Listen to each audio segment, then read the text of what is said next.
ffrind gofyn cwestiwn i mi hefyd. Os i fam yn siarad mamiaith adra sef yr enghraifft Cymraeg, ydy o'n bwysig i ganolbwyntio ar y Saesneg yn hytrach na'r Gymraeg wedyn i chi? Wel, mantais ychwanegol ydy bod yn dair-eithog yn y cyd-destun yna, ynde. Ac yr un ydy'r atab ar gyfer rhywun sydd yn siarad Saesneg fel mamiaith adra hefyd, ynde.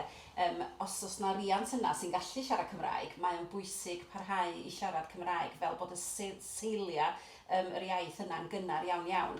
Mae'r plentyn yna'n mynd i fod eisiau gallu siarad efo teulu estynedig yn Cymraeg ac yn Gymraeg, ac mi fydd y plentyn yn dysgu Saesneg beth bynnag, achos yna natur yr gymdeithas da ni'n byw ynddi hi, ac yr adnoddau pethau sydd ar gael, felly mi ddaw y Saesneg, ond wrth sicrhau bod y plentyn yn cael amlygiad i'r Gymraeg a Cymraeg yn y cyd-destun yna, mae'r plentyn yn mynd i fod efo mwy o siawns o fod yn rhugl yn y dair iaith.